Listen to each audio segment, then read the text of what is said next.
Varicose veins కి సరైన చికిత్స కోసం సంప్రదించండి ఎవిస్ హాస్పిటల్.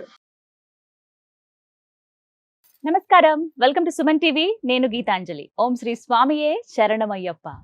కార్తీక మాసం వచ్చిందంటే చాలు ఎంతో మంది ఆ అయ్యప్ప భక్తులు ప్రత్యేకించి మండల దీక్షకు సిద్ధమవుతూ ఉంటారు. ఈ నేపథ్యంలో మొదటిసారి మాల ధరిస్తున్న వాళ్ళు ఎటువంటి నియమాలు పాటించాలి, అలాగే ఈ మాల ధారణలో భాగంగా ఈ దీక్ష తీసుకున్నప్పుడు వారు ఖచ్చితంగా పాటించాల్సిన నియమాలు, చేయవలసినవి చేయకూడని పనులు, ఇలా ఎన్నో సందేహాలు ఉంటాయి. మరీ ముఖ్యంగా ఇవన్నీ మహామహుల వ్యక్తులు వాళ్ళ నోటి ద్వారా వచ్చి మనం తెలుసుకోవాలి. ఆ విషయాలన్నీ కూడా మాకు అనిపించింది. చాలా మంది కామెంట్స్ రూపంలో తెలియజేశారు, నియమాల గురించి ఏ విధంగా ఉండాలి ఉండకూడదు అనేది ఒక వీడియో చేయండి అని. అందులో భాగంగానే ఒక వీడియో చేయటం జరుగుతుందండి. ప్రస్తుతం ఈ కార్యక్రమంలో ప్రత్యేకించి స్వాములు ఎటువంటి నియమాలు పాటించాలి, వారు తెలుసుకోవాల్సిన విషయాలు ఏమిటి దీక్ష సమయంలో అనేది తెలియజేస్తున్నాం. అయితే వివరించేందుకు, మనకున్నటువంటి సందేహాలను నివృత్తి చేసేందుకు ప్రస్తుతం మనతో పాటు ఉన్నారు గురువర్యులు బ్రహ్మశ్రీ చంద్రమౌళి వెంకటేష్ శర్మ గురువు గారు. వారితో మాట్లాడి మనకున్నటువంటి సందేహాలు నివృత్తి చేసుకుందాం. అలాగే ప్రత్యక్షంగా తమకున్నటువంటి సందేహాలను అడిగేందుకు కొందరు విచ్చేశారండి. వారందరికీ కూడా స్వాగతం పలుకుతూ ఈ కార్యక్రమాన్ని ప్రారంభిద్దాం. ముందుగా గురువు గారితో మాట్లాడదాం. గురుగారు నమస్కారం అండి.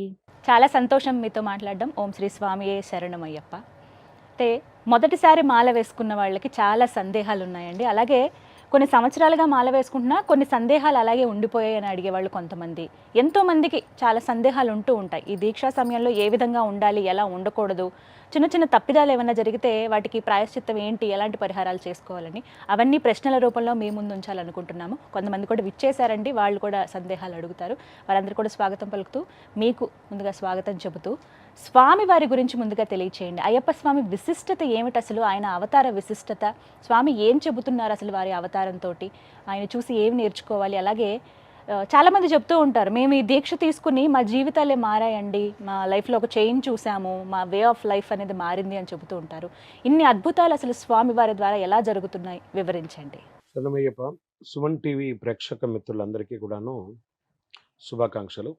గత సంవత్సరం కూడా ఇలాగే ఒక చర్చాగోష్ఠి సుమన్ టీవీ ద్వారా జరగడం, కొన్ని లక్షల మంది దాన్ని చూసి వాళ్ళకి కావాల్సిన సందేహాలని నివృత్తి చేసుకున్నారు. ఈ సంవత్సరం కూడా, గత సంవత్సరం ఏమో మాల వేసుకున్న స్వాములకి ఉన్నటువంటి సందేహాలని పెట్టారు. ఈసారి సీజన్ కంటే ముందు కూడాను మాల వేసుకోబోతున్నారు చాలా మంది, ఇంకా కొన్ని లక్షల్లో ఉన్నారు వేసుకునే వాళ్ళు. వాళ్ళకి ఎలా ఉంటే బాగుంటుందని చెప్పి మీరు తీసుకున్నటువంటి యొక్క ఇంచు చాలా గొప్పది, ఇది అభినందనీయం. ప్రత్యేకించి సుమన్ టీవీ ప్రేక్షక మిత్రులే కాకుండా అయ్యప్ప భక్తులుగా ఉన్న వాళ్ళందరికీ కూడాను పేరు పేరున శరణమయ్యప్ప. 10 సంవత్సరాల లోపు ఉన్న కన్యా స్త్రీలు, ఋతుచక్రం దాటిన 55 సంవత్సరాలు ఉన్నటువంటి స్త్రీలను శబరిమలకి రావచ్చు. మిగతా వాళ్ళ కోసం వారి వారి ఊర్లోనూ, జిల్లాలోనూ, రాష్ట్రంలోనూ స్వామివారి స్వయంగా ఈ మధ్య వయస్కులైనటువంటి ఆడవాళ్ళ కోసమే శబరిమల నుంచి వచ్చేసారు అయ్యప్ప. సో ఇది అయ్యప్ప మాకు కాదు, మనకు అందరికీ. మన అయ్యప్ప. రైట్. అయ్యప్ప, అయ్య అప్ప, అయ్యప్ప అన్నారు చూసారా. వెంకటప్పకును శివయ్యకు పుట్టినవారు కాబట్టి అయ్యప్ప అని పెట్టారు. Ayyappa is only Nick name. Ayyappa చరిత్ర కాదండి. ఇది వచ్చేసి అయ్యప్ప అనేది ఓన్లీ నిక్ నేమ్. మనం చిన్న పిల్లల్ని మనము చంటి, నాని, బుజ్జి అని ఎలా ముద్దుగా పిలుచుకుంటాము, అలాగే ఆ పిలిచే పిలుపులో ఒక ముద్దైన పేరు మాత్రమే అయ్యప్ప. ఈయన ధర్మశాస్త్ర, ధర్మాన్ని శాసించేవారు కాబట్టి ధర్మశాస్త్ర. కలిలో ఈయన ధర్మశాస్త్రగా ఎలా పుడతారు అని అంటే, ద్వాపరయుగం అయిన తర్వాత భీష్ముల వారు అంబుసైనం మీద పడుకొని ఉండగా ఆయనకు ఉన్నటువంటి వరం ఏమంటే, తను ఎప్పుడు చనిపోవాలంటే అప్పుడు ఆయన చనిపోవచ్చు అని ఆయనకు వరం ఉంది. దక్షిణాయన కాలం అయిన తర్వాత, ఉత్తరాయణ కాలం వచ్చిన తర్వాత చనిపోవాలని కోరుకున్నప్పుడు ఆయన విష్ణు సహస్రనామాన్ని ప్రపంచానికి అందించారు. అందులో 22వ శ్లోకంలో 2వ పంక్తిలో ఏం చెప్పారు? అజో దుర్మర్షణ శాస్త విశ్రుదాత్మా సురారిహం. అంటే ధర్మాన్ని శాసించేవాడు రాబోతున్నాడు, కలిలో ఆయనే బ్రహ్మచారిగా ఉండబోతున్నారని చెప్పారు. కలిలో మాత్రమే ఆయన బ్రహ్మచారి. మరి కలిలో మాత్రమే బ్రహ్మచారియా? మరి ఆయన గృహస్థాశ్రమంలో ఉన్నారా అని అంటే అఫ్ కోర్స్ ఉన్నారు. ఆయనకి ఆథరైజ్డ్గా ఒక 18 అవతారాలు ఉన్నాయి. ఉప అవతారాలంతా కూడా కలిపి ఒక 100 అవతారాలు ఉన్నాయి. దీనికి వేద ప్రమాణం ఏమైనా ఉందా, లేదా మనం ఏదో ఒట్టిగా చెప్పుకుంటున్నాము, ఈరోజు స్టూడియోలో వచ్చాం, కలిసాం, ఇష్టాగోష్ఠిగా మాట్లాడేసుకున్నాం, రాంగ్ మెసేజ్ కూడా వెళ్ళకూడదు. సుమన్ టీవీ అనేది ఈరోజు మంచి ఒక రెప్యూటెడ్ టీవీ కాబట్టి దీని ద్వారా సమాజానికి చెప్పబోతున్నామంటే విత్ ఎవిడెన్స్ గానే ఉండాలి ఏదైనా కూడాను. వేద ప్రమాణం దేనికైనా మనం అన్నట్టుకి ఈరోజు ఉన్నదంతా మనం వేదానికి ప్రమాణంగానే తీసుకున్నాం. ఇందులో వేదంలో ఏం చెప్పబడింది అంటే ధాత విధాత పరమోద సందుక్ ప్రజాపతి పరమేష్ఠి విరాజా స్తోమ చందాగుంసి నిహిదోమ ఆహురైతస్మై రాష్ట్ర మభిసన్న మామ అభ్యావర్ధత్వం ఉపమేద శాకమయుగం శాస్థా అధిపతిర్వో అస్తు అని చెప్పేసి కృష్ణయజుర్వేదంలో దాని గురించి అద్భుతమైనటువంటి ఒక వేదాన్ని చెప్పబడింది.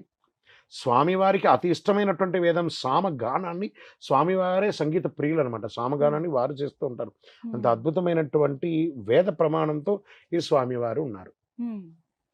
సో ఈ స్వామివారికి అవతారాలు అంటూ ఉంటే ఇది ఎలా పుట్టారు, ఎందుకు పుట్టారు అనే ప్రశ్నంతా తర్వాత మనం ప్రశ్నోత్తరాల్లో కూడా తెలుసుకుంటాం. అయ్యప్ప బ్రహ్మచారిగా భూమిలో ఉన్నారు. ఆయన ధర్మశాస్త్ర. అంతకుముందు ఆయన కాళశాస్త్ర, వీరశాస్త్ర, క్షిప్రుశాస్త్ర, భూశాస్త్ర, ఆకాశ శాస్త్ర, కళ్యాణ వరద శాస్త్ర, జగన్మోహన సుందర శాస్త్ర, కిరాత శాస్త్ర, జ్ఞానశాస్త్ర, క్షిప్రుశాస్త్ర, శిల్పశాస్త్ర, సంతానదాయక గోత్రశాస్త్ర, కళ్యాణ వరద శాస్త్ర, అలా అపూర్వ శాస్త్ర, జగన్మోహన సుందర శాస్త్ర అని చెప్పి జీవశాస్త్రగా స్వామివారు 17 అవతారాలు ఉన్నారు. ఈ 18వ అవతారం ఈ యొక్క స్వామివారిగా అవతరించారు. కలిలో అయ్యప్పగా, ధర్మశాస్త్రగా ఆయన ఏమన్నారంటే ఈ యొక్క స్వామివారికి గత 17 జన్మలోనూ 18 మెట్లు లేదు. ఈ యొక్క కలి అవతారంలో మాత్రమే 18 మెట్లు ఉన్నాయి. అది కూడా ఎందుకు అన్నది మనం రానున్న సబ్జెక్ట్ లో మనం చెప్పుకుంటాము. ఈ అయ్యప్పను ఎవరైతే ఇప్పుడు మీరు అన్నారు చూసారా, మా జీవితంలో ఎన్నో మార్పులు జరిగాయి, మా లైఫ్ స్టైల్ మారింది, మా జీవితాలే మారింది అని అంటే అవునండి. అయ్యప్ప అని నామం పలికిన వాళ్ళు, అది దీక్ష తీసుకునే వాళ్ళే కాదు, ఇప్పుడు చాలా మంది దీక్షలో లేని వాళ్ళు కూడా ఉన్నారండి. శబరిమలకి దీక్ష తీసుకోలేని వాళ్ళు కూడా వెళ్తున్నారు. వాళ్ళ జీవితాల్లో కూడా స్వామివారు ఎన్నో లీలా వినోదాలు చేస్తున్నారు. వివాహం కాని వారికి వివాహం, సంతానం కాని వారికి సంతానం, ఆరోగ్యంకి, వాళ్ళ జీవితాల్లో ఆర్థికంగా ఎదగడం, మానసికంగా, శారీరకంగా, సామాజికంగా ఎన్నో స్థితులు. సైకిల్లో ఎక్కిన వాళ్ళు ఒక పెద్ద మర్సిడెస్ బెంజ్ వరకు ఎదిగిన వాళ్ళు, ఆ స్థితి నుంచి ఆ స్థితికి ఎదిగిన వాళ్ళు ఉన్నారు. అయ్యప్ప అని పేరు చెప్పి ఒక్కళ్ళకు కూడా నాశనం కాలేదండి. వాళ్ళ జీవితం చెడి కూడా పోలేదండి. వాళ్ళు చూసే చూపులోను, వాళ్ళు తీసుకునే మెసేజ్లోను, దాంట్లోనూ ఉంటుందన్నారు. తర్వాత మీరు ఇంకొకటి చెప్పారు, మా జీవితాల్లో మా లైఫ్ స్టైల్లో మారిందంటే అఫ్ కోర్స్ ఒక డిసిప్లిన్. ఈ యొక్క అయ్యప్ప దీక్ష అంటే ఒక సైంటిఫిక్ రీజన్ ఉంది. ఈ దీక్ష తీసుకోవడంలో అందులో కార్తీక మాసం ఇప్పుడు ట్రెండ్ మారిపోయి ఎవరు పడితే వాళ్ళు ఆగస్టులో మాల, సెప్టెంబర్లో మాల, అక్టోబర్లో మాల ఇష్టం వచ్చినట్టు వేసుకుంటున్నారు. ఇది కార్తీకమే. అందులో అని చెప్పారు, కార్తీకం రాగానే కళతలెల్లా పోయే. ఆ కార్తీకంలోనే మాల వేసుకోవాలని చెప్పబడింది. ఇందులోనే బ్రహ్మశ్రీ డాక్టర్ చంద్రమౌళి గురుస్వామి గారు ఎప్పుడో రాసినటువంటి పాటలోనే కార్తీక మాసములో నీ వ్రతమును పూనుకొని మాల ధరించిన నిష్ఠాగరిష్ఠులు గుమికూడి ఉన్నారు, స్వామి భక్తులు అయ్యారు. అంటే ఆ కార్తీక మాసంలోనే మాల వేసుకోవాలని ఉంటుంది. ఆ కార్తీక మాసం ఎందుకు అంటే శివ విష్ణువులకి చాలా ఇష్టమైనటువంటి కాలం అది, ఆ శివ విష్ణువుల కాలం. ఆ సమయంలోనూ మంచి చలి ఉంటుందండి. ఇప్పుడు చూస్తే కార్తీక మాసంలో కూడా ఏసీ లేకపోతే ఉండలేని పరిస్థితి అయిపోయింది కాలగర్భ దీన్ని బట్టి. కానీ కార్తీకం వస్తే ఇలా జలవరించిపోతుంది, వెలగట్టిపోతుంది. అలా ఒక్కొక్కసారి మనం పట్టణంలో ఉన్నాం కాబట్టి తెలియట్లేదండి. ఇప్పటికీ మీరు పల్లెటూరు సైడ్లలో అంతా పడితే పొలాల దగ్గర వాళ్ళంతా ఉంటే వాళ్ళ చేతులంతా విరిగి అలా గీతలు పడిపోతుంది. అంత చలి ఉంటుంది. ఆ చలిలో సూర్యోదయాత్పూర్వం స్నానం చేయడం వల్ల, చన్నీటి స్నానం చేయడం వల్ల శరీరంలో ఉష్ణం తగ్గుతుంది. ఈ ఉష్ణం అంట మన శరీరంలో ఉష్ణం ఉండదంటే లోపల వైశ్వానరుడు అని ఒకడు ఉంటాడు. ఈ పొట్టలో వైశ్వానరుడు ఉంటాడు. వాడికి ఆకలి వచ్చినప్పుడల్లా కోపం, మన ముఖం మారుతుంది. వాడికి ఆకలి తీరినప్పుడల్లా నవ్వు. దాన్ని ఆ ఉష్ణాన్ని అతను ఏం చేయాలంటే మన పృష్ఠ భాగానికి పంపిస్తుంటాడు. మనం ఇప్పుడు కూర్చున్న చోట నుంచి అలా లేస్తి తాకి చూస్తే అక్కడ వేడిగా ఉంటుంది. సో ఉష్ణం అంతా మన శరీరంలోనే ఉష్ణం ఉంటుంది. ఎప్పుడైతే చన్నీటి స్నానం చేస్తున్నామో శరీరంలో ఉష్ణం అనేది తొలగిపోతుంది. భూసైనం మనం అందరం కూడా ఇప్పుడు మంచంలోను, సోఫాలోను, దాంట్లోనూ కూర్చొని ఆ భూసైనం చేసేటప్పుడు 3 మెత్తలు వేసుకుంటాం మామూలుగా బెడ్లోనూ. అట్లా కాలుకోటి దేంటోటి స్పాంజ్ లాగా ఉన్న బెడ్లలో పడుకుంటున్నాం. అదే భూమిలో పడుకోగానే మన స్పానల్లో ఉన్నటువంటి ఇవన్నీ కూడాను చక్కగా సెట్ అవుతుంది, శరీరం అంతా కూడా సెట్ అవుతుంది. భూమి మీద పడుకోవడం వల్ల వాడికి సుఖనిద్ర రాదు, అలసటకు మాత్రమే నిద్రపోగలడు. ఆ సమయంలో ఎలా లేవాలి అనే దాని ఆలోచనతో ఉన్నటువంటి ఇది అవుతుంది. ఆహారపు అలవాట్లు, తను తీసుకున్నటువంటి ఆహారపు అలవాట్లలో అతనికి జీవన శైలి మారుతుంది, అతని ఆరోగ్యం అనేది వాడుతుంది. మనిషికి ఒకటే శత్రువు ఈ ప్రపంచంలో, 2 వల్ల ఒక ఇబ్బంది ఏమో 2, శత్రువు మాత్రం ఒకడే. అదేంటంటే నోరు. మన నోరు అదుపులో పెట్టుకుంటే సమాజం మన అదుపులో ఉంటుంది, మన నోరు అదుపులో పెట్టుకుంటే ఆరోగ్యం బాగుంటుంది. ఈ రెండింటికి శత్రువుగా ఉన్న ఆ నోరు ఈ దీక్షలు ఆటోమేటిక్గా కంట్రోల్ అయిపోతుంది. ఏకభుక్తం, భూశయనం, మన యొక్క లాంగ్వేజ్, బాడీ లాంగ్వేజ్లో స్వామి అని పలికే ఒక అద్భుతమైనటువంటి ఒక ప్రతి ఒక్కరిలోనూ తన పేరుని తన భక్తుడికి ఇచ్చే ఏకైక దేవుడు ఈ ప్రపంచంలో ఎవరైనా ఉన్నారంటే అది అయ్యప్ప స్వామి వారి మాత్రమే. స్వామిని పలకడం, బ్రహ్మచర్యం ఉండడం, కట్టుకున్న భార్యను సహితం మాతాని సంబోధించే ఏకైక దీక్ష ఈ ప్రపంచంలో. తనకు తానే సెల్ఫ్ డిసిప్లిన్ ఉంటూ బ్రహ్మచర్యం ఉండే ఒక గొప్ప దీక్ష ప్రపంచంలో ఏదైనా ఉందంటే అది అయ్యప్ప దీక్ష. అందుకే ఈరోజు సమాజంలో యూత్ అనేది టోటల్ మెజారిటీ ఫాలోవర్స్ ఇప్పుడు అయ్యప్పకు ఎక్కువ వచ్చేసారు. ఇంకా మేము సీనియర్ గురుస్వాములు అండి, మేము 30 మంది 30 సార్లు వెళ్ళాం, 20 సార్లు వెళ్ళాం అనే వాళ్ళు చూడండి మనకు తక్కువలో కనబడుతున్నారు. ఎక్కడ చూసినా యూతే. యూత్ అనేది వాళ్ళు ఎలా ఉంటారని మనం చెప్పక్కర్లేదు, దీక్షలు లేకపోతే ఎంత విచ్చలడిగా ఉంటారు.